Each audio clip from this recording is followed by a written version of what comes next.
Wake up to the sound of your fleeting heart.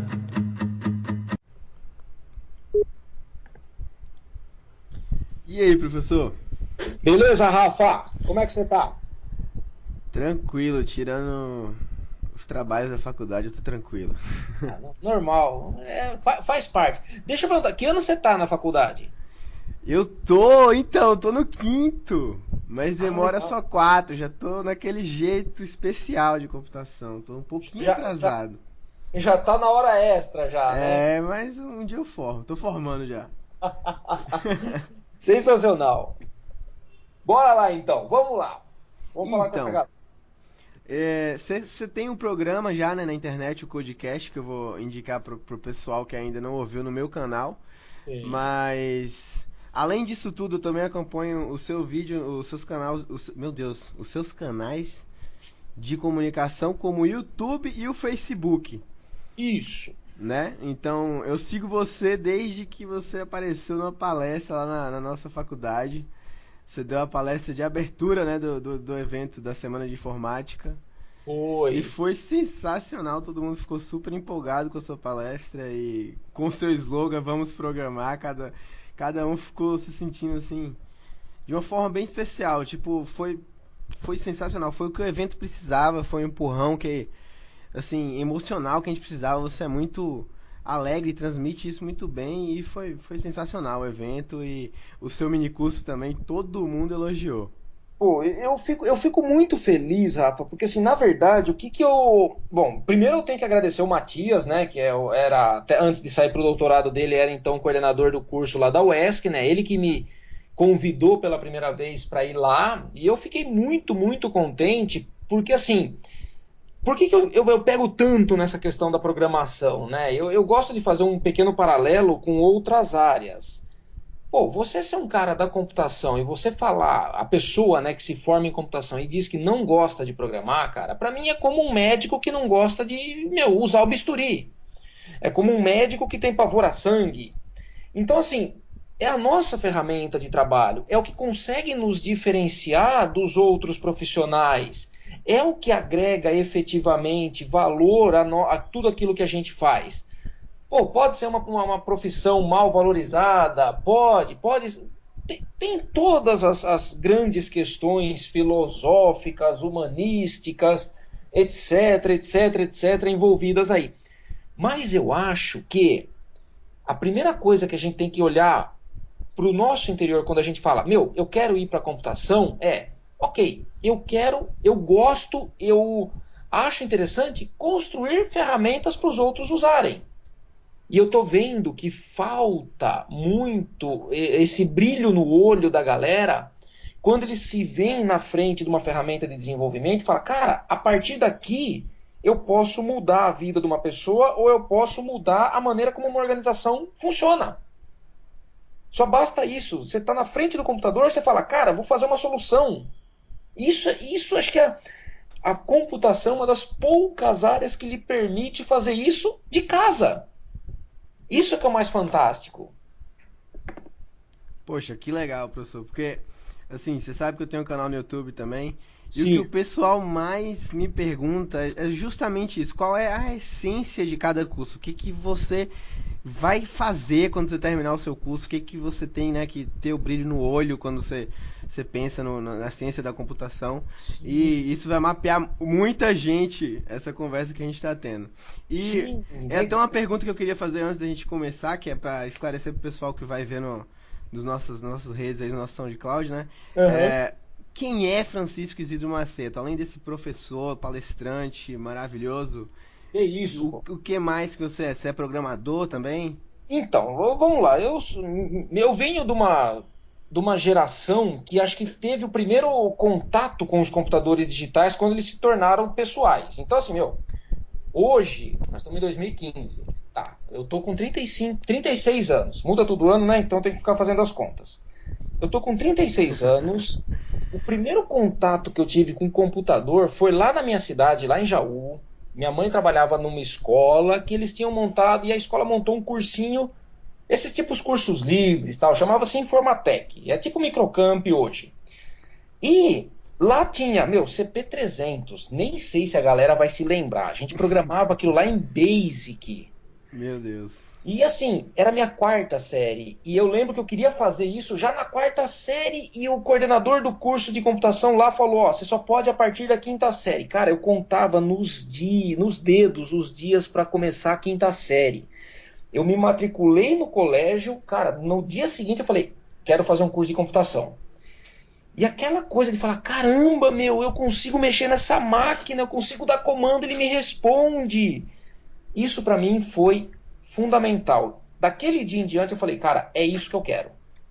Então desde a quinta série, eu devia estar com o quê? 12 anos, e olha lá, sei lá eu.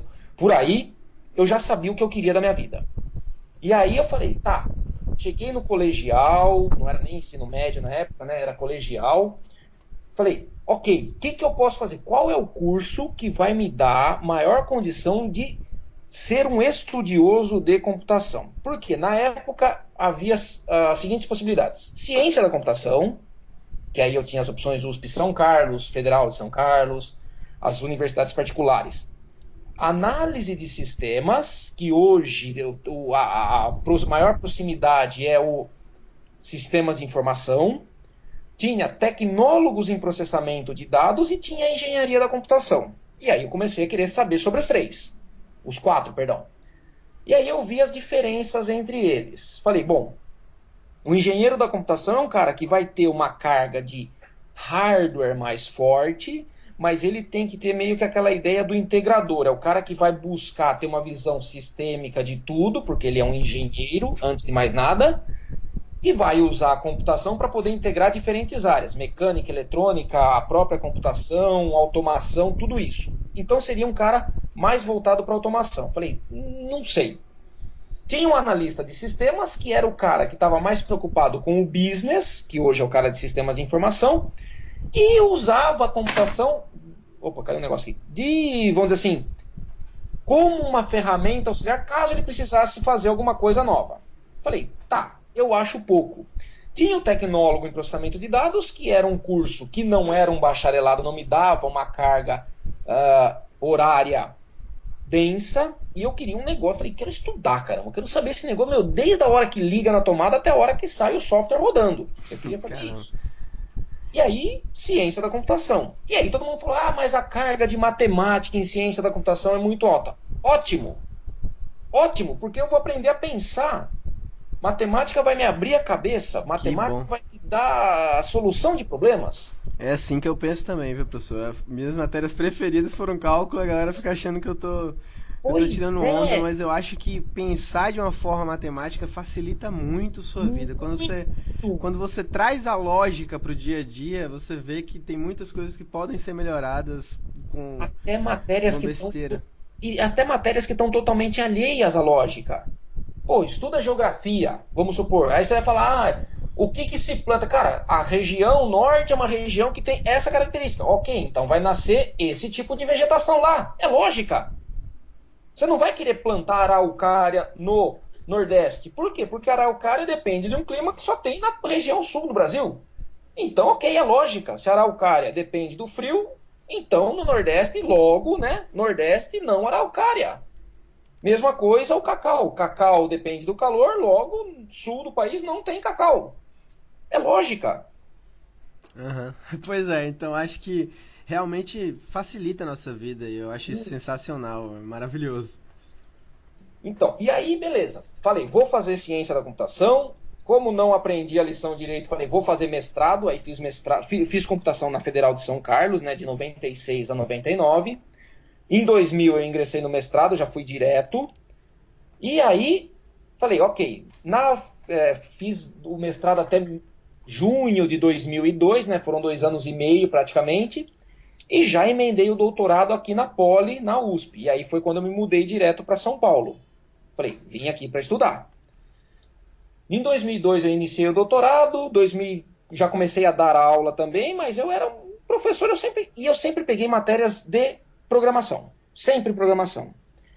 E aí eu dava aula na Embi Morumbi, comecei minha carreira profissional na Embi Morumbi e no Centro Universitário Fiel aqui em Osasco, que é perto de onde eu moro hoje. Ok. E uma coisa que eu identificava, eu sempre, quando eu dava aulas para os ultimonistas, né, para os caras de final do terceiro, quarto ano, eu falava, gente, vamos fazer um projeto prático, vamos fazer alguma coisa. Os TCCs que eu orientava, eu falava, cara, vamos fazer um código, vamos fazer um protótipo, vamos... E a galera sempre sentia dificuldade. Professor, a gente não programa. Professor, a gente não gosta de programar. Cara, isso daí para mim era uma afronta. Isso era quase como que eu posso te dizer? Uma ofensa. E aí eu falei, tá bom, eu preciso ter uma forma de incentivar essa galera. Bom, aí as coisas sempre se atropelam, né? Doutorado, entrei para a coordenação do curso da EMB, até que a gente tirou o curso da diligência e tal. Logo em seguida fui ser chefe de departamento lá no Unifiel. E aí assim, eu falei, cara, eu tô virando um burocrata, eu não gosto disso. Eu gosto de pôr a mão na massa, eu não gosto de virar burocrata. E aí, em 2009, abriu uma vaga de concurso na Federal da ABC. Falei, quer saber? Vou para lá, vou prestar concurso e vou ver o que vai dar. Por quê? Eu sentia uma necessidade de ter tempo para estudar. Por quê? Quando você dá aula numa universidade particular, você ganha por aula. Então você vai ocupar 90% do seu tempo dando aula, porque você tem as contas para pagar. E não te sobra muito tempo para estudar. Eu falava, cara, eu preciso ter esse tempo para estudar, eu preciso ter esse tempo para estudar. Entrando na Universidade Federal, eu vou ter uma carga horária um pouco menor e eu vou conseguir estudar bastante, porque os projetos de pesquisa que eu fazia eram todos por conta própria, né? Principalmente depois que você sai do doutorado. Falei, beleza, vou lá, vou mandar bronca, vou sentar a botina. Bom, resumo da ópera. Eu vou falar um negócio aqui que pode até depor. Eu estudei o conteúdo da prova, da prova específica, achando que era o conteúdo da prova geral. Eu estudei, eu comi o Tannenbaum de sistemas operacionais e sistemas distribuídos, mas era uma coisa que eu sempre gostei. Comi o Tannenbaum. E aí na prova geral cai... Comi o Tannenbaum. Calma, não no sentido literal da palavra. Eu tá nem bal no sentido figurado, pelo amor de Deus. Só foi engraçado mesmo.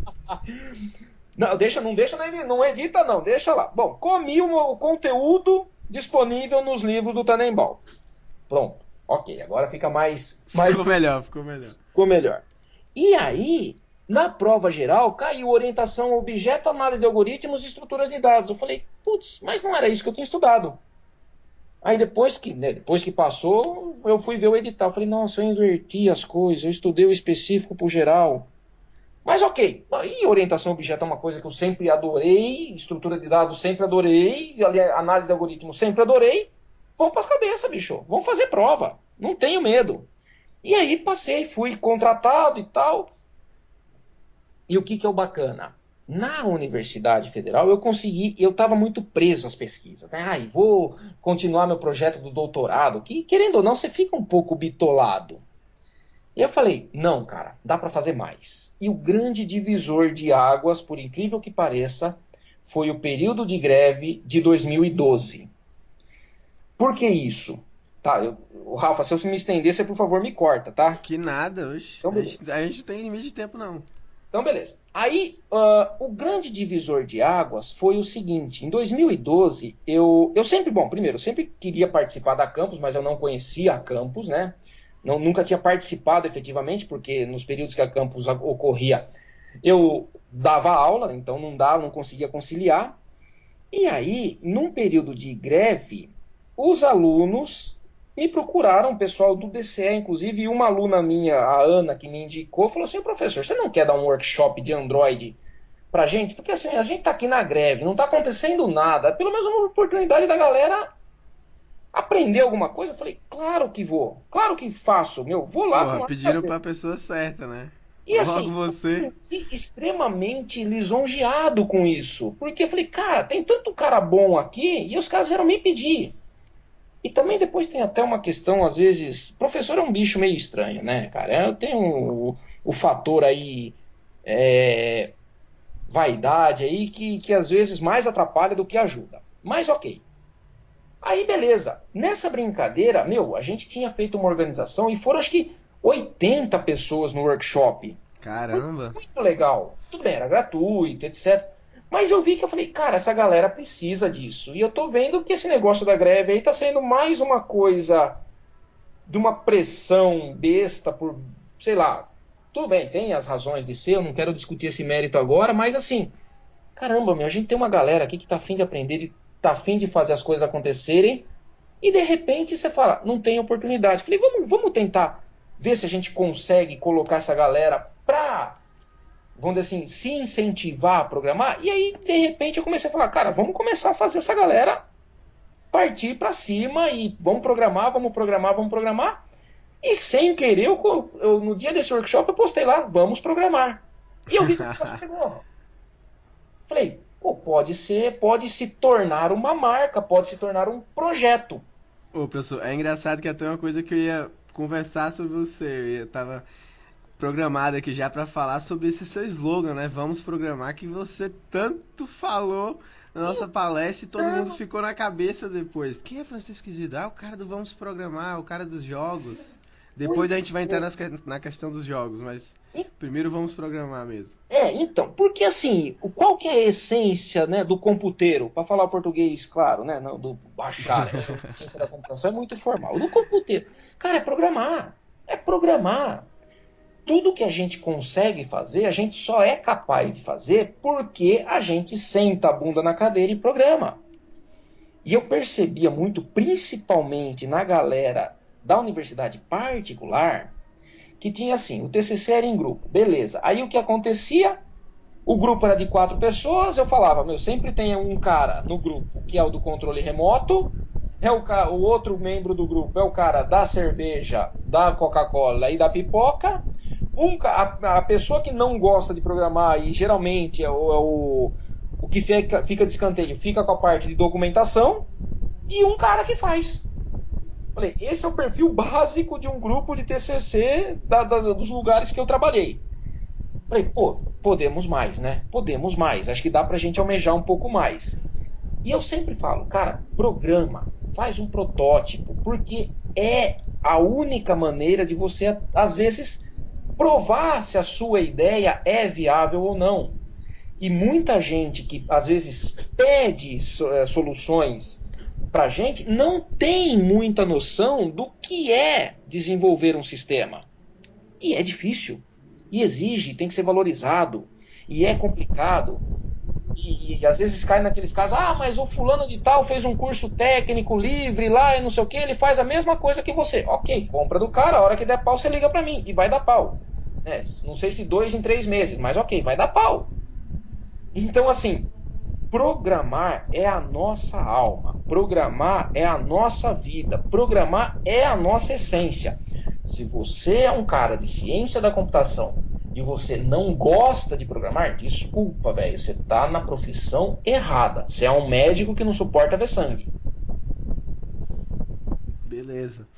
Era até uma pergunta que eu ia fazer, mas eu ia fazer de uma forma mais genérica. Então eu acho que não seria essa, né, toda essa força assim de não ver sangue, porque eu ia perguntar no mundo da TI. Mas tem outras profissões que não focam tanto a programação, né? Como você já falou antes, então eu não preciso nem falar sobre isso mais. Outra coisa que eu queria falar com você, que o pessoal pergunta bastante sempre, né, cara? Não tem como a galera não se interessar pela área de games. Sim. E você, na palestra, então você fez a palestra de abertura lá no evento, e depois você deu um workshop sobre games, né? Foi um workshop de fazer um game. Sim. E como que você começou a se interessar nessa área, né, de jogos? Então, bom, jogos sempre foram coisas assim que me fascinaram. Eu nunca fui excelente jogador, né? Sempre gostei de jogos, tanto é que assim, tive um Atari, na verdade não era nem um Atari, era um CCE, que era o Atari mais baratinho, que era o que meu pai conseguia comprar. Depois a gente não passou passamos pela era do Nintendinho, mas não tivemos um Super Nintendo, também foi um genérico, que era o que dava para comprar na época, e o primeiro videogame oficial mesmo que eu cheguei a ter foi um Mega Drive, que a história foi até interessante. Meu irmão e eu, a gente juntou uma grana, porque meu pai falou, cara, não tenho dinheiro, não vou, e meu pai era daquela época que assim, meu videogame estraga o tubo da televisão, não sei se você chegou a pegar isso daí. Então assim, não vai jogar videogame porque estraga a televisão. Não vai jogar videogame. Os caras mais saudosos vão lembrar disso. E aí, meu pai falou, tá, eu não gosto de videogame, eu não quero ser jogando videogame. Se vocês quiserem videogame, vocês vão ter que comprar. Eu falei, mas o que nós vamos fazer para comprar? Aí minha mãe ajudava meu irmão e eu a fazer, sabe aqueles geladinhos, que é um saquinho... Sacolé, que o pessoal chama. Sacolé, chup-chup, depende da região, muda o nome. Cara, minha mãe fazia o suco, né? E a gente embrulhava, meu irmão e eu, a gente vendeu geladinho quase um ano pra juntar uma grana e comprar o Mega Drive. Foi a melhor sensação do universo, cara. Você falar, caraca, a gente tinha o quê? 12 anos nessa época, 13 anos, e olha lá, nem isso, acho que menos. Ixi, o geladinho era 10 centavos. Era 10, imagina você comprar um negócio que custava $100 na época. Caramba, foi geladinho pra caralho, velho. Pra cacete que a gente tinha aqui. Lógico, né? Não chegamos a vender tudo isso. Meu pai depois inteirou porque ele viu. Acho que ele ficou com dó da nossa força de vontade. Ele falou, meu Deus, vão morrer vender geladinho. Deixa eu dar uma força aqui pra eles. Eu vou meiar aqui o valor preço do game e falo que foi por conta deles. Mas E eu vou te falar, ô Rafa, foi a melhor coisa que meu pai fez pra gente, que meus pais fizeram pra gente, né? Meu pai e minha mãe. Por quê? Porque eles mostraram pra gente o valor das coisas. Educação vem de berço, né? Exato! E assim, eles falaram, cara, você quer as coisas? Batalha, corre atrás. Nada vai cair de mão beijada pra você. Então, corre atrás, vai lá, vai. E assim, acho que essa carga de ser meio workaholic, ser um pouco empreendedor, ter essa cabeça que não para, eu herdo deles. Porque eles são pessoas que são, pra mim, são um extremo exemplo. Ah, quem são seus ídolos? Cara, é o velho Ivair lá e a dona Isildinha, que estão lá em Jaú hoje, ó, graças a Deus, descansando um pouco, porque já trabalharam também, já não tem que provar mais nada pra ninguém, mas que assim, a vida inteira correram atrás e ensinaram esse valor do cara, corra atrás e não espere nada de ninguém. Vai pelas suas forças e faça acontecer. É isso. Então talvez um pouco da cara do Vamos Programar vem dessa influência deles. Cara, faz acontecer. E talvez é um pouco dessa mensagem que eu tento passar para todo mundo que eu palestro. Cara, esse brilho no olho. Vamos ter esse brilho no olho. Já dá pra perceber que você é o cara que quer incentivar todo mundo realmente a programar e a ser efetivo na programação, né? Exato. Eu assisto acompanho os seus podcasts e é o que eu vi você falando num episódio lá que, porra, você tava puto com um cara que, tipo, ele se achava fodão e no fim das contas ele era só um cara que não tava nem aí pra parada, e aí você todo se importando com a parada, pegou os livros mais escrotos do mundo, estudou Exato. caralho a quatro, e o cara basicamente mandou você se fuder. Eu falei, caralho, velho, ele realmente é um cara que se importa com que a computação seja bem feita, que tenha realmente, que se você entrar na computação, você vai ter que dedicar a sua vida à programação, você tem que, é o que você fala bastante também, de tornar a programação um hábito, né? Então, exato. já deu pra perceber que essa é a sua ideia, e isso é muito bom, vai motivar muita gente. E assim, Rafa, eu falo assim, cara, ninguém é infalível, pelo amor de Deus, eu não sou melhor do que ninguém, não sou pior do que ninguém, cara, eu só sou uma pessoa que antes de falar qualquer coisa, eu falo, pelo amor de Deus, assim, eu sou um cara muito crítico, às vezes eu fico sensato, né, professor? E eu, assim, às vezes eu fico me olhando pro espelho e fico me xingando. Falou, filha da puta, o que você tá aqui nesse mundo pra fazer o quê, caralho? Tá, desculpa até o palavrão, a galera que ouvir a gente vai... Então, assim, o que eu tento fazer? Cara, se eu não sei, eu falo, ó, não sei, deixa eu estudar, deixa eu ver o que tá acontecendo, pra depois eu falar alguma coisa com base em fatos e pesquisas. Ponto. Ah, mas não sei o que... Meu, deixa eu estudar e aí eu vou conseguir falar com segurança alguma coisa para você. Temos tecnologia para resolver tal problema, não temos... Quando eu falo temos tecnologia, assim, dominamos a tecnologia para poder resolver um problema, sim ou não? Se sim, ok, vamos pegar, analisar o problema e porrada nele. Se não, cara, deixa a gente estudar mais um pouco. Eu gosto de estudar. Eu gosto de verdade, assim, até as pessoas até brincam. Pô, o que que você lê? Eu falo, cara, eu leio livro de programação. É o que eu relaxo.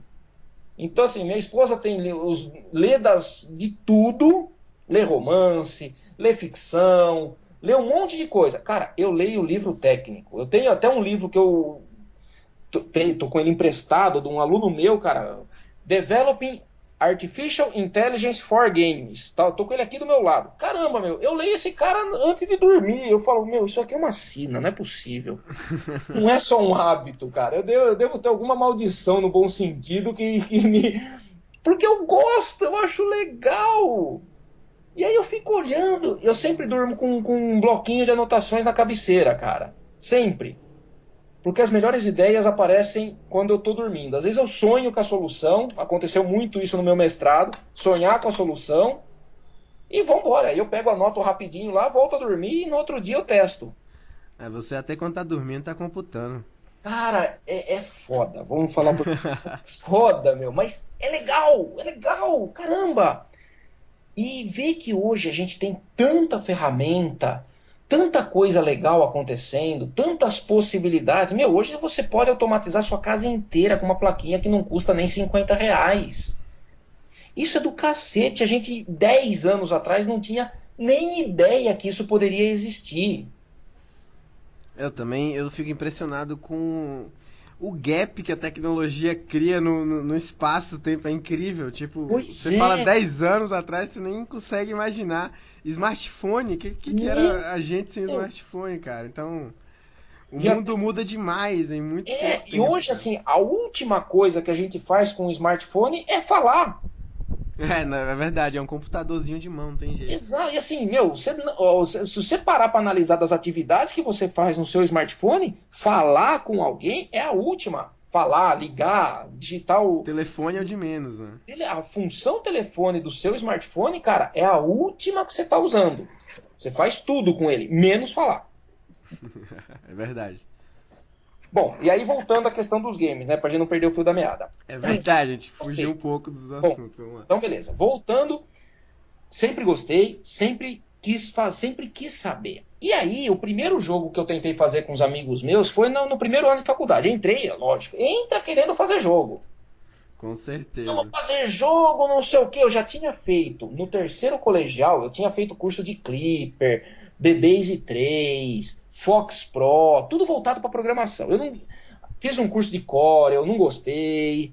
Falei, eu quero programar. Eu queria fazer softwares que, meu, modelassem esqueleto 3D para poder, meu, isso daí em 92, 91. Eu já Nossa, queria fazer viagem imersiva pelo corpo humano, que eu queria fazer livro eletrônico para ajudar a molecada a estudar e não sei o que. Eu falei, meu, ok, não tinha nem tecnologia disponível para isso na época, muito menos acessível. Bom, aí, primeiro ano, junta dois loucos lá, vamos fazer um jogo? Vamos fazer um jogo. Lógico, a dificuldade maior era um designer, alguém para desenhar. Mas só para você ter uma ideia, Rafa, a gente fez o primeiro jogo em C, usando OpenGL. uma biblioteca chamada Allegro, que era a biblioteca que o Nintendinho usava para fazer os jogos. Era usada no Nintendinho. E a gente Caramba. programou numa IDE chamada DJGPP, que era uma IDE era tipo um Turbo C avançadíssimo. Que tinha um monte de função lá, não sei o quê. E foi muito louco. Era tipo Space Invaders. E era difícil. Só que aí, beleza, ficou essa coisa meio, né? Aí, obviamente, todas as obrigações da universidade, aí mestrado, aí, meu, mestrado você abre mão da tua vida, doutorado, além de você abrir mão da sua vida, você abre mão da tua existência, Você vende sua alma. vende, mas, de novo, eu falo assim, ó, cara, mestrado e doutorado é pra quem gosta e quer. Você me pergunta, Isidro, você faria tudo de novo? Com toda certeza. Ponto. Voltaria no tempo e faria tudo o que você faz? Sim, eu conheço um monte de amigos, não devia ter feito mestrado, não devia ter feito doutorado. Cara, faria. Eu faria, trabalharia exatamente com as mesmas coisas que eu trabalhei, programei pra cacete, comi o pão que o diabo amassou, meu, assim, no bom sentido, né, me fudi, mas falei, toque, tá aqui, mestrado teve um software, doutorado teve um software, ponto. Foi sensacional. E aí eu vejo, eu falo, caramba, meu, pô, e eu tava muito, na federal logo que eu entrei, eu tava muito focado na pesquisa, no projeto de pesquisa, essas coisas muito acadêmicas. Aí aconteceram 2 eventos. Eu fui numa palestra do professor Siang, que ele é ele é um cara fantástico, ele trabalhava junto com a minha orientadora de doutorado, né, a professora Líria, e ele falou assim, pô, quem trabalha com programação paralela e distribuída, cara, é uma pessoa que tá com um martelo na mão procurando prego. Porque a gente desenvolve um monte de ferramenta que a gente não faz a mínima ideia para que serve. Falei, puta, é verdade, né? Caralho, o que eu vou fazer agora?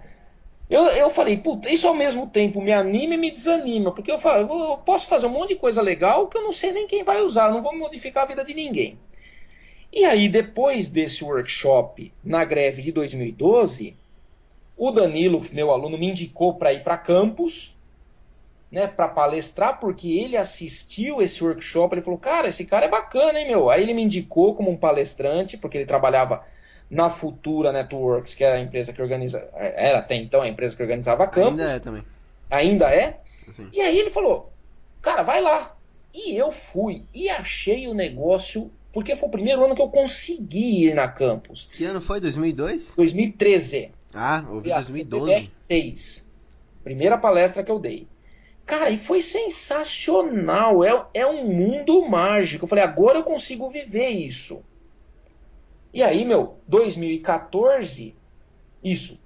Eu dei a mesma palestra no mesmo palco, né? Que é o palco, que era até então o palco dos makers, eu não lembro o nome, que esse ano mudou. Galileu, palco Galileu. Todo ano muda, né? Tem uma temática. Saturno.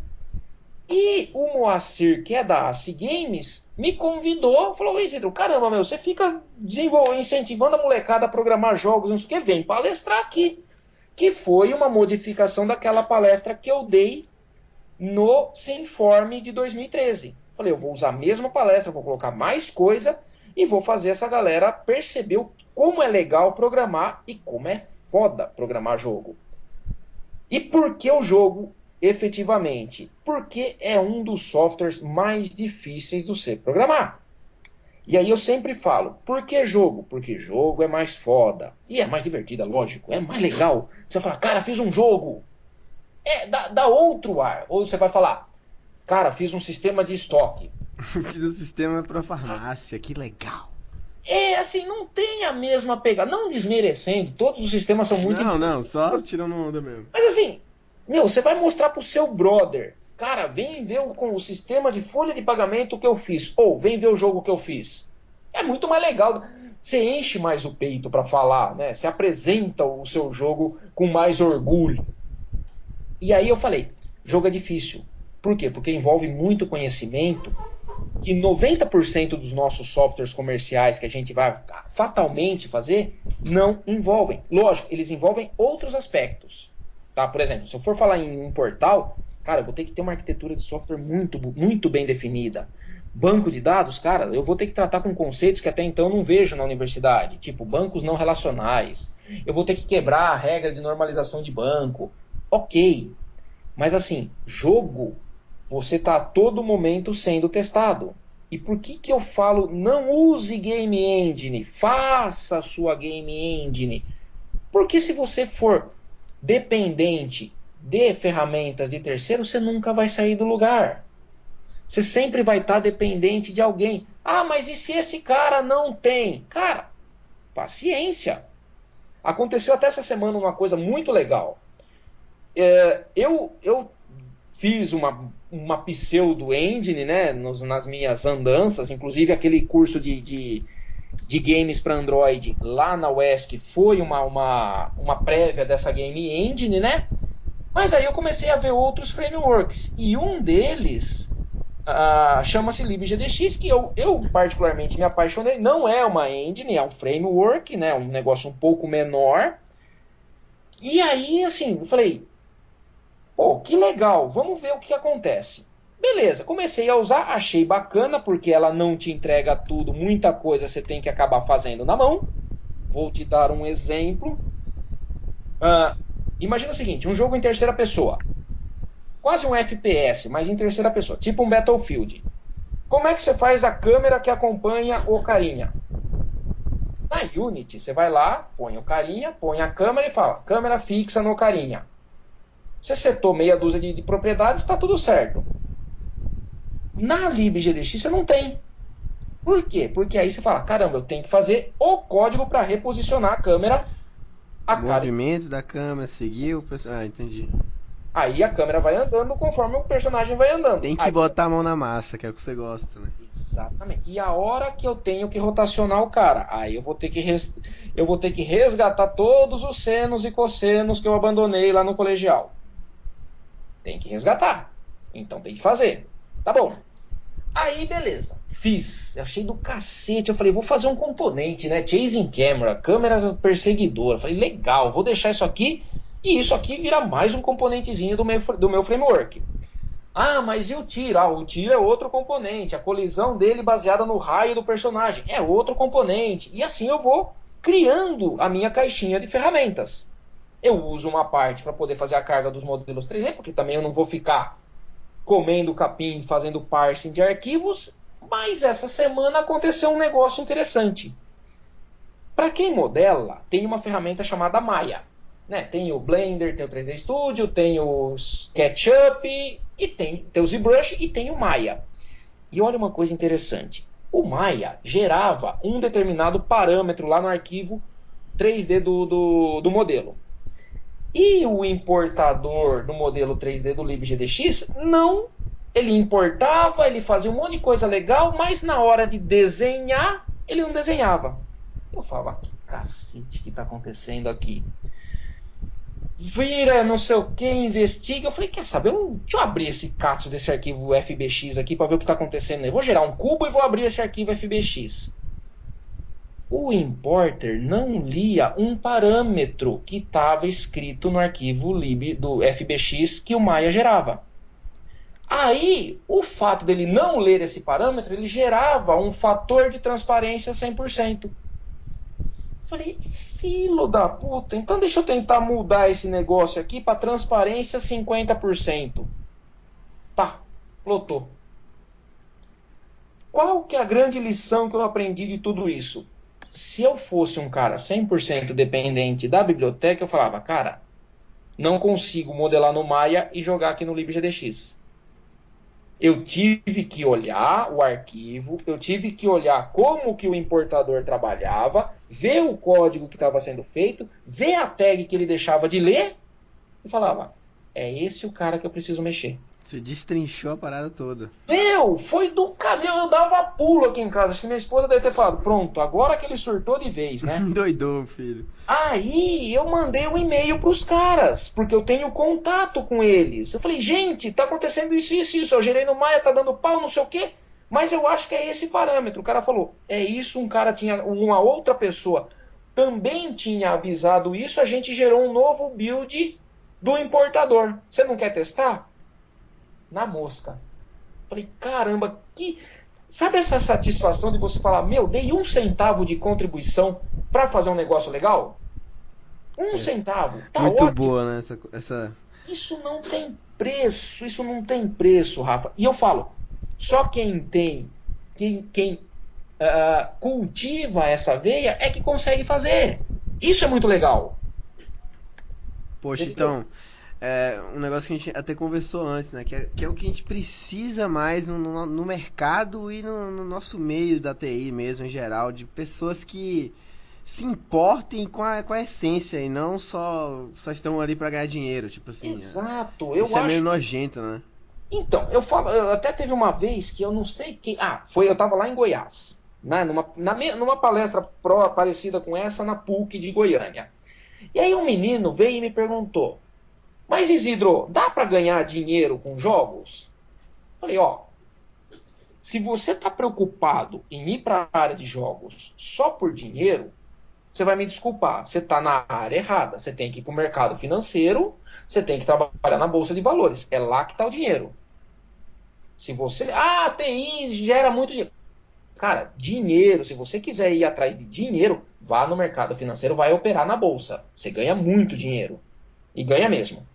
Agora, Se você quer ir para a área de jogos, vá pela satisfação que fazer um jogo vai te trazer e principalmente pela capacidade, pela oportunidade, perdão, de você se tornar um profissional muito diferenciado em relação à maioria dos caras que você vai encontrar. Por quê? Porque o paralelo que eu faço é, você está indo na academia fazer um treino forte. Você programar um jogo é a mesma coisa que você ir para a academia e fazer aquele treino que você sai com ânsia de vômito da academia. Sabe quando você puxa, você sai tonto, você sai com ânsia. Só que no dia seguinte, quando você for fazer o seu treino regular, você vai achar aquele treino leve. O seu treino regular é leve. Por quê? Cara, se você sobreviveu a um treino insano, então, ok, o treino regular vai parecer uma coisa agora sem sentido para você. Isso daí, levantar 2 barras aí de 40 quilos, levanto com um braço só, sabe? Alguma coisa assim. Fazer jogo é isso. Fazer jogo é você colocar o cérebro no modo hard. Porque você vai precisar de muita concentração. Você vai precisar resolver muito problema. E aí, quando você voltar para a sua vida real, fazer o sistema que te dá retorno, que faz você ganhar dinheiro, você fala, putz, isso aqui eu consigo fazer mais rápido, mais fácil, consigo considerar outras coisas que até então eu não considerava. Então, esse é o ponto, é você meio que levar teu cérebro para uma malhação extrema, para você conseguir ter um aproveitamento e trabalhar melhor seu raciocínio, seu cérebro, sua resolução de problemas. Por isso que eu acho tão interessante e por isso que eu incentivo tanto a parte de jogos, tentando concluir todo esse raciocínio nebuloso meu aqui. Então, professor, e para ajudar ainda mais, né, galera, aí que eu acho que o pessoal já vai adorar essa conversa que a gente está tendo, o que você pode indicar para quem pretende, né, trabalhar na área de desenvolvimento de games, só para ajudar a mapear assim mesmo, alguma linguagem específica, uma ferramenta legal só para ter um começo mesmo, uma base? Então, eu sempre falo o seguinte, independente da área que você vá, na dúvida, atenha-se ao fundamento. Então, o que eu quero dizer? Game design é uma coisa, game development é outra. Então tá. O que significa... Você tem que ler muito material sobre games? Sim, tem. Infelizmente, a gente tem uma certa carência de material de games de qualidade em português. É fato. Por quê? Porque vem poucos livros para cá e poucos são traduzidos. Muito bem. Linguagem específica. Depende muito. Por exemplo, existem ferramentas que usam, por exemplo, C++. Quer fazer uma engine do zero? Cara, usa C++. Só que, pensa que você vai fazer o quê? Você vai ficar muito restrito ao ambiente que você vai desenvolver. Por exemplo, eu quero usar C++. Dá para eu programar em Android com C++? Dá. Dá para eu programar desktop com C++? Dá. Dá para eu programar em iOS com C++? Dá. Só que você vai ter uma milha aí para poder desenvolver. Por quê? Para você fazer a sua estrutura do projeto em C++ para Android é diferente do desktop, que é diferente do iOS. O ciclo de vida das aplicações são diferentes. Isso posto, o que eu quero dizer no geral? Você fazer um jogo está mais relacionado a você dominar a técnica de fazer jogo, você entender o que é um loop de jogo, você entender o momento de você tratar o user input, você poder entender o porquê do frames per second ser um negócio que você pode deixar constante ou deixar variável, mas a velocidade do jogo você sempre tem que deixar constante para poder dar a mesma sensação para os usuários. Esses conceitos vão te dar muito subsídio. Depois disso, você vai ter que ter muito conceito de geometria e aritmética. Não vai ter jeito. Não dá para você fazer uma rotação sem você pensar em seno e cosseno. Não dá para você fazer qualquer tipo de translação sem você pensar em transformação linear, em distância, em teorema de Pitágoras, em semelhança de triângulos. Tudo isso é fundamental. Por quê? Porque as game engines te entregam coisas, mas não tudo. Senão, se você entregar somente eu vou usar o RPG Maker, por exemplo, eu só vou conseguir fazer jogos no estilo RPG. Mas eu queria fazer um FPS no RPG Maker. Não vai dar. Infelizmente não vai dar porque a ferramenta não te dá esse recurso. Então, quanto mais especializada a ferramenta, menos recurso você vai ter. Ok. Em relação à linguagem, a linguagem é muito relativa. Por quê? Por que eu, Isidro, escolhi Java? Bom, primeiro, e por que eu assumi usar uma parte do framework da LibGDX como uma ferramenta de apoio e não como toda a parte vamos supor assim, ser a minha única game engine? Pelo seguinte, vamos pensar numa coisa. O que o Java me trouxe de benefícios? Cara, eu trabalho com Java desde eu vi o primeiro certificado de Java que eu fiz e foi em 97, o primeiro curso de Java. Então, assim, eu tenho trabalhado com Java desde que eu me conheço quase que por computeiro. Eu trabalhei na versão 1.0 do Java, para você ter uma ideia. E aí, conversando, principalmente no ano passado com o Bruno Souza, que é o JavaMan, não sei se a galera conhece, ele falou, porra, Isidro, caramba, meu, por que você não faz um jogo em Java? Já que a máquina virtual Java é a mais performática que tem. Falei, boa, vou fazer um jogo em Java, porque até então eu fazia em Android, mas eu usava Java para programar na Android e eu fazia a ferramenta do meu jeito. Perdia tempo em algumas coisas? Não vou falar que perdia, investia tempo em conhecimento em algumas coisas, mas fazia sempre, usava só o meu framework. E comecei a investigar algumas coisas. E aí eu falei, cara, vou fazer um game em Java 100%, só que eu quero fazer em 3D. Falei, beleza. Só que eu não vou ficar usando leitor de 3D. Aí comecei a investir bastante recurso na LibGDX. Entrei em contato com a comunidade do desenvolvimento e tentei sentir uma certa segurança para falar, ok, não vou usar uma ferramenta que depois eu vá me arrepender ou ficar abandonado e ficar ao léu. Tá bom. Gostei do Java, a forma como o Java trata os recursos de alocação de memória, garbage collector, até a própria parte de você fazer a sua parte de delegation, usar design patterns, que isso é muito, muito, muito, muito legal, me permitiu uma grande versatilidade para fazer jogo. E eu achei do cacete. Falei, vamos embora, vamos fazer o negócio funcionar. Para espanto meu, o Infine, que foi o jogo que nós apresentamos na Campus, na verdade é o protótipo do jogo, cara, o Infine rodando em Java nativo, numa máquina que é um Pentium, um Core i5, com 4 GB de RAM e uma placa de vídeo de 1 GB de memória, não é nenhuma máquina estupenda, é uma máquina mediana para ruim, o cara bateu 60 frames por segundo. Pô, rodou liso, hein? Liso! Eu falei, não é possível. Aí eu mostrei isso pro Bruno, ele falou, cara, eu não acredito. Eu falei, eu vou falar uma coisa, tudo aqui foi feito na raça. Tirando a carga na mão. 3D, tirando a carga dos modelos 3D, que é uma coisa que é pesada e a gente optou por não fazer essas bibliotecas de leitura, que seria, querer reinventar a roda, sendo que já tem existem ferramentas muito bem, frameworks muito bem avaliados. Toda a parte de movimentação, translação, transformação, colisões, segmentação do cenário, nós fizemos. Eu digo, eu e o Rodrigo, que é um parceiro meu que me ajudou nessa brinca aqui, encarou o desafio junto comigo. Nós fizemos tudo na unha. E isso foi do caralho. Porque se eu falar que foi muito legal, não vai dar a mesma proporção. Não vai dar a mesma ênfase. Não dá a mesma ênfase. Foi do caralho. Essa satisfação é que é um negócio sem preço.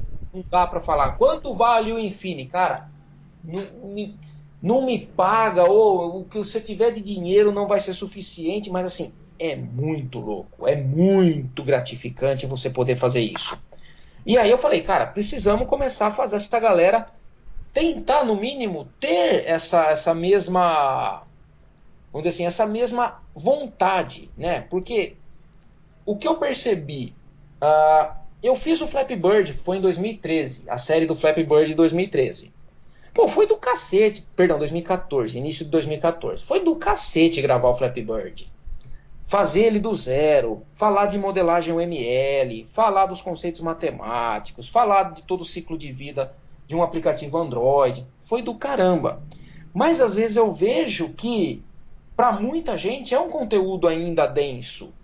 Por quê? Porque eu assumo que o cara já sabe bastante orientação a objeto, que o cara já sabe bastante Java naquele caso.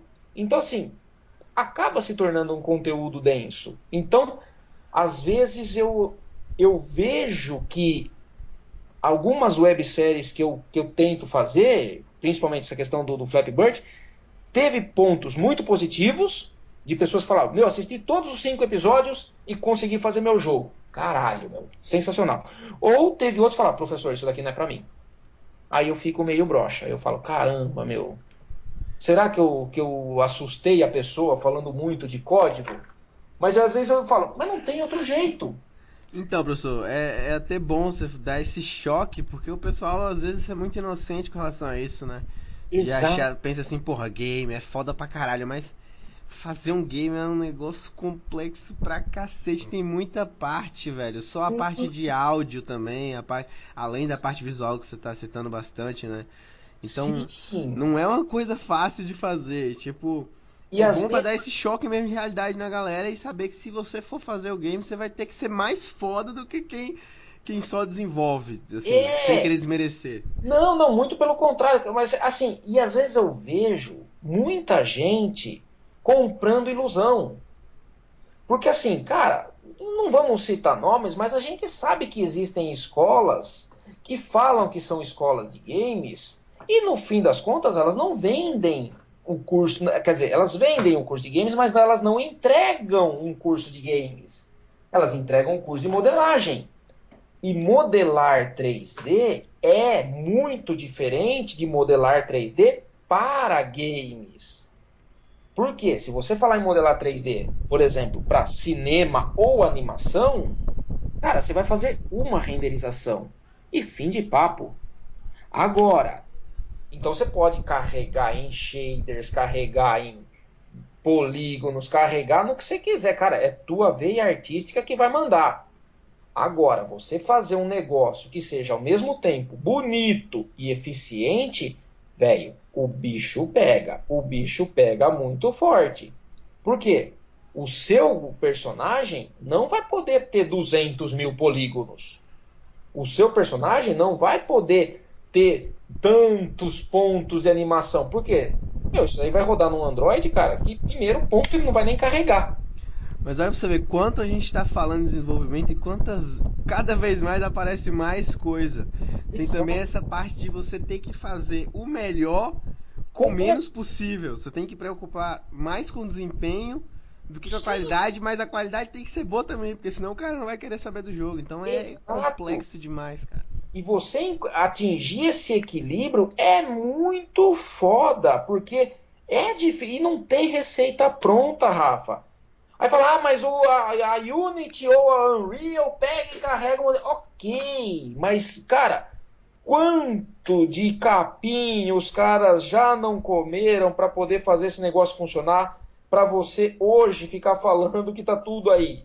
Não é assim simples. O bagulho é tenso, é nervoso. Então, professor, outra coisa também, que você fala bastante sobre os livros clássicos, né, da programação. Sim. Beitel, Tannenbaum.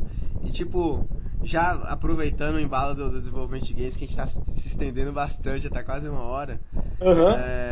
Você acha que um bom programador tem que saber, né, esses livros, tem que ler esses livros, ter contato, assim, normalmente com esse livro, fazer igual você, ter o livro de cabeceira para ser um bom programador? Ou você acha que é um adicional, que só a pessoa que realmente gosta bastante de programar que vai ter que ter contato com esses caras? Então, eu acho que isso daí deveria ser uma obrigação do cara de ciência da computação. Por quê? O que eu falo? Se você parar para analisar, o curso de ciência da computação tem muitas disciplinas que elas se interconectam. Vou falar assim, em desenvolvimento. O que você precisa entender? Você precisa entender da linguagem. A própria lógica é seu pré-requisito, é seu alicerce. Beleza. Você vai precisar entender a linguagem. Por quê? Porque se você parar para analisar, como é que o Java faz a análise da operação lógica AND? Cara, não sei se você já testou. Se você testa um AND E o primeiro termo do end dá falso em Java, ele já nem testa o segundo end, o segundo termo. Ele já desencana. Ué, por quê? Falso em qualquer coisa, para mim, é falso. E o segundo termo, ele não vai testar. E se você tem uma dependência ou uma operação naquele segundo termo, ela não vai ser feita. Então você tem que conhecer a linguagem e estudar as características da linguagem. Strings em Java, por exemplo, são objetos imutáveis. Quando você faz uma concatenação na string, a máquina virtual, dependendo do jeito que você está fazendo essa concatenação, ela cria uma nova instância de uma outra string. E a string antiga vai para o garbage collector. Tá, então eu tenho que entender, tenho que saber a lógica, tenho que saber da linguagem, tenho que saber do sistema operacional, porque a máquina virtual hoje é um sistema operacional que está rodando em cima do seu SO. Então eu tenho que saber em qual ambiente esse cara vai rodar, para eu poder dar um negócio mais efetivo para ele. Vou dar um exemplo, saindo do Java. Em C, quando você dá um malloc num ponteiro e aloca a memória, se você dá o free, significa que aquele bloco de memória está liberado. Porém, aquela variável que guarda o endereço de memória aponta ainda para aquele lugar. Se você pegar uma segunda variável e alocar a memória logo em seguida, ele vai pegar provavelmente aquele bloco que foi recentemente liberado, que agora é acessível por 2 ponteiros. E se você não tomar cuidado... Ou um valor aleatório também, não? Vai dar uma puta de uma inconsistência, você vai dar um pau homérico lá, que você vai colocar um sistema abaixo. Então, assim, você tem que entender de linguagem, você tem que entender de SO, você tem que entender de arquitetura da máquina, de redes, redes, sistemas distribuídos, bancos de dados. A gente fala, percorrer uma matriz linha-coluna é a mesma coisa que coluna e linha. Não, dá desempenho diferente. Para matrizes muito grandes, você tem desempenhos diferentes por causa de um negócio chamado cache. E ninguém se atenta a isso.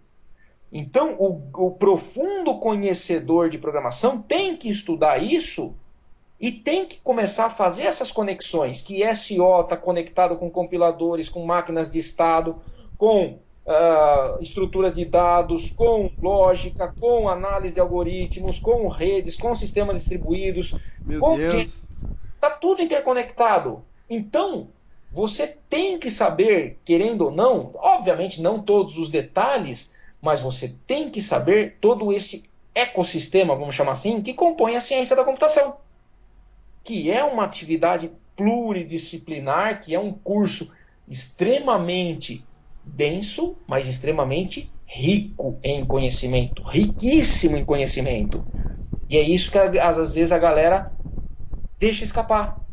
E não vejo a hora de passar esses malditos 4 anos para poder me formar. Cara, a chance que você está tendo de explorar essas coisas, olha isso, não desperdiça essa chance. Depois você vai começar a ser um pagador de contas, cuidado. Porra. Não desperdiça.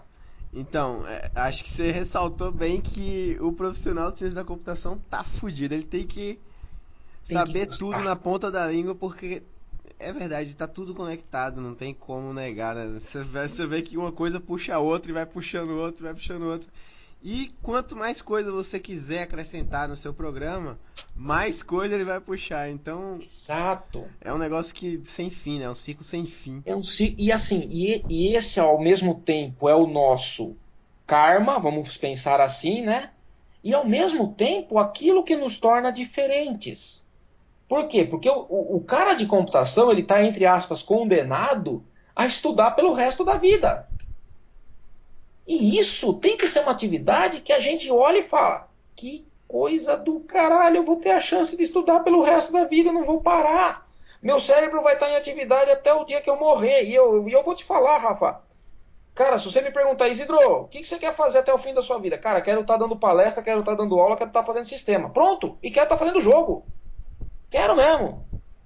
Porra, que legal. Você leva a sério esse negócio de programação pra sua vida, né, professor? Muito, muito. E eu vou falar, cara, minha esposa é programadora. Tudo bem que ela trabalha mais com essa parte de automação de business, né? Chama BPM, a área que ela trabalha. Mas assim, ela programa. E tem que programar front. E ela tem que, busca framework de JavaScript para ver se funciona, se dá para aplicar, se não dá, ela faz na mão. Cara, isso é do caramba, isso é sensacional. Porra, é sensacional mesmo, tipo, é massa que não acaba o conhecimento que você nunca vai saber o suficiente. Se você nunca se contenta. Então, para quem fomenta, né, sei lá, dentro de si isso, né, o conhecimento é um curso perfeito. Sim, E isso é para verdade. acabar daquela forma bonita, assim, quase emocional, né, uma perguntinha bem manjada. Qual o seu conselho para os jovens que querem entrar no mundo da computação, da tecnologia, se inovar, estudar pra caramba, programar sempre? Qual você acha que é o conselho, assim, mestre, quase do mestre Yoda? Primeiro conselho, cara, não se iluda. Não se iluda, porque muita gente às vezes entra na área de computação achando que é uma coisa e é outra. Tipo, vou entrar na computação achando que eu vou ser o próximo Mark Zuckerberg. Cara, não. Zuckerberg tem um, Steve Jobs teve um, Bill Gates tem um, e você pode fazer a diferença, no seu bairro. Imagina o seguinte, você pode ser um cara de ciência da computação que faz uma solução, por exemplo, para poder otimizar o processo, da padoca lá, que é do teu parente inicialmente, que depois você pode fazer um negócio que sirva para todas as padocas do bairro, da região, do Brasil, do mundo. Ok. Segundo ponto, pensa grande, mas não esqueça que você está no chão. Tá? Então, para você poder alcançar a lua, você tem que primeiro dar o primeiro passo para subir o degrau da escada da tua casa, senão você tropeça. Goste de estudar, goste. Não vai estudar por obrigação. Lógico, vai ter momentos que a gente tem que estudar por obrigação. Puta, tem aquela prova, filha da puta, daquele xarope para poder passar. Tem que estudar por obrigação. Mas o estudo torna-se um hábito. Não é que você vai pegar e vai falar, tá, preciso fazer 150 exercícios de cálculo hoje. Cara, toda oportunidade que você tiver para aprender, agarre. Exemplo. Pô, quero programar web. Lançou um framework novo para desenvolvimento web. Deixa eu dar uma olhada. Deixa eu ler um tutorial, deixa eu ler uma especificação, deixa eu aprender um pouquinho mais. Essa garra de querer aprender nunca pode acabar. Ponto. Isso oxigena teu cérebro. Isso oxigena teu cérebro. Você vai ter seus momentos de lazer? Claro que vai. Todo mundo precisa ter seus momentos de lazer. Mas você não precisa fazer da sua atividade profissional uma obrigação. Hoje, se você me perguntar, Isidro, você é feliz com o que você faz? Extremamente feliz.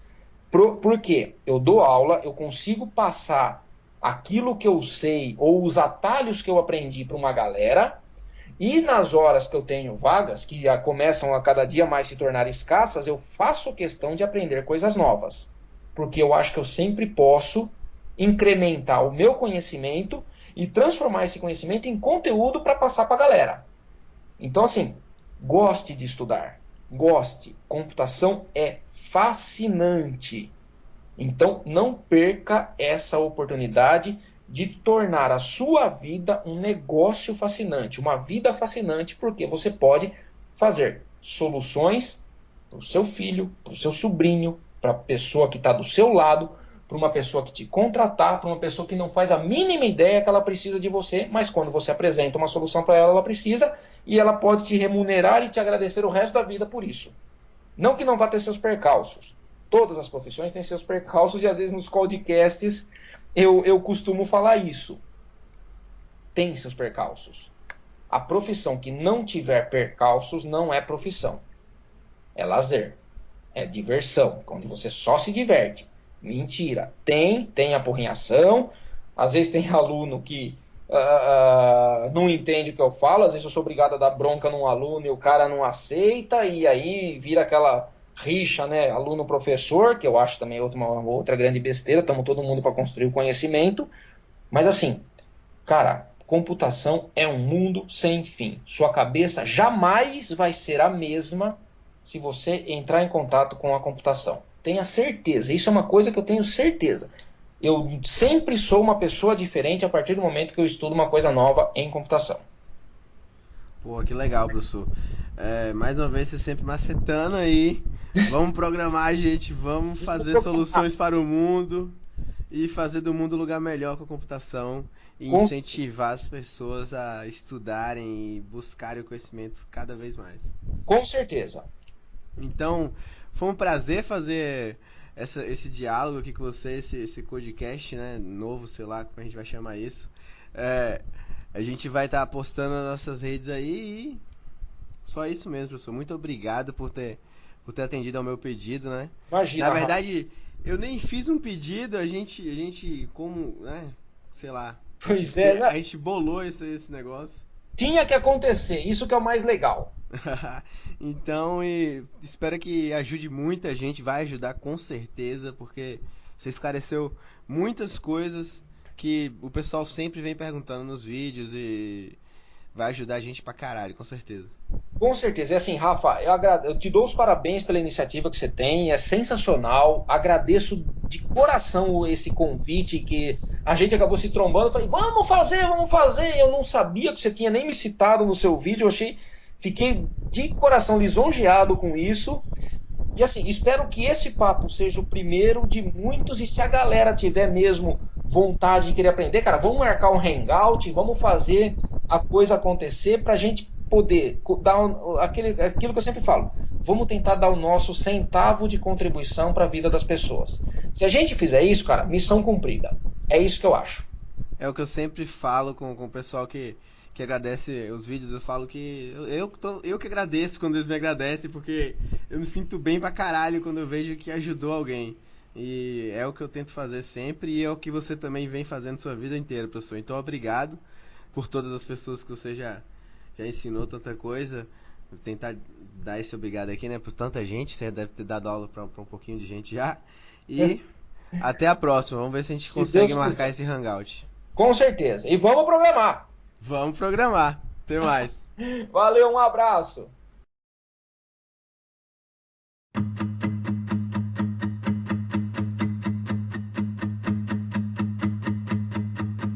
Wake up to the sound of your fleeting heart. Wake up to the sound of your fleeting heart. When you go, what you leave is a work of art on my chest, on my heart.